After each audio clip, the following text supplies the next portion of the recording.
In Psalm 27, we find an expression of profound trust and confidence in the Lord amidst life's challenges and adversities.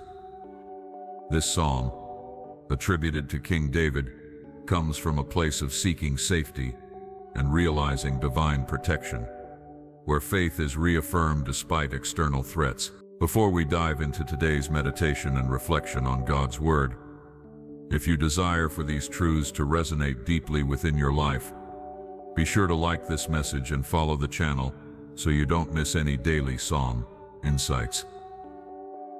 May this message touch your heart. Enjoy your meditation. The psalm begins with David declaring the Lord as his light and salvation, posing rhetorical questions that set the tone for the entire prayer.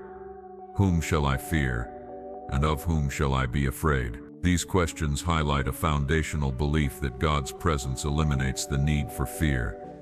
Light symbolizes guidance and salvation evokes deliverance, which are assurances of God's protective nature. David continues to describe scenarios of danger, such as wicked adversaries and besieging armies. Nevertheless, he maintains that even when faced with potential threats, his confidence stands firm. The imagery here underscores a faith not dependent on circumstances, but rooted in the certainty of God's unwavering support. At the heart of the psalm is a singular desire to dwell in the house of the Lord forever. This metaphor represents more than just physical proximity to a sanctuary.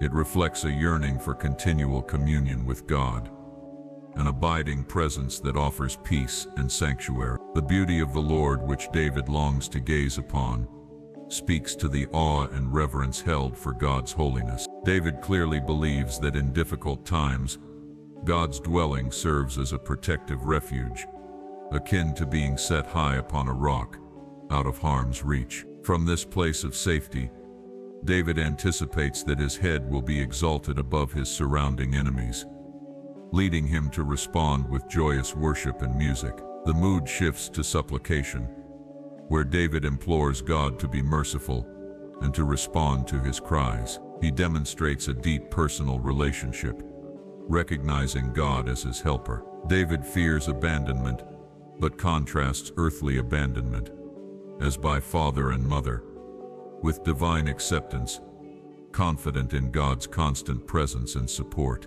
Throughout the psalm, David expresses a desire for divine guidance, seeking God's wisdom and straight paths amidst the presence of oppressors and false witnesses. Despite these adversities, David remains resolute in his trust, affirming that he will witness the Lord's goodness in the land of the living. This not only anticipates God's deliverance in this life, but also reassures believers of God's active benevolence. The psalm concludes with a charge to wait for the Lord. This waiting is active, requiring strength and courage, rooted in hope and expectation of God's faithful intervention. Psalm 27 serves as an encouragement to trust in God's protective and guiding presence. It reassures when facing fears and adversity, and calls believers to a deeper, ongoing relationship with the divine, fostering a heart of worship amidst life's trials.